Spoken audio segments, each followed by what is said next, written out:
On retrouve Emma Ward pour le dernier épisode de notre série. Elle prendra le temps de nous parler de son choix de rejoindre Unearthed et du type de journalisme qu'elle aime pratiquer.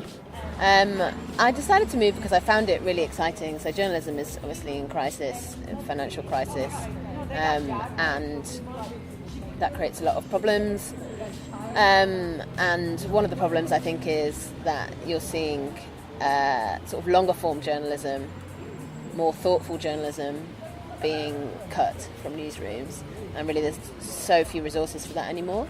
And what I love about the work that we do is it's a lot of the work that I did in a newsroom was so reactive. You know, you're sitting there and people are pitching you stories left, right and centre, and you've got such a short time to decide what's relevant, and you're reacting to what other people are telling you is the story you should be writing about, what other people are telling you is in the public interest.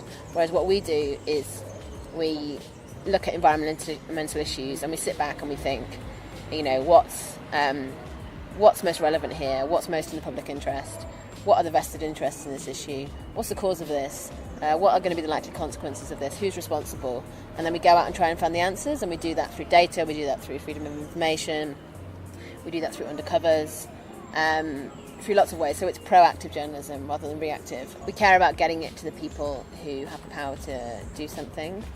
So that is politicians, that is policymakers, that is mainstream journalists. I actually think the journalism I do now is considerably better than what I did at The Guardian, because I have the luxury of time, because people have an expectation that because we're based at Greenpeace, our journalism is going to be of lower quality, or it's going to be more biased.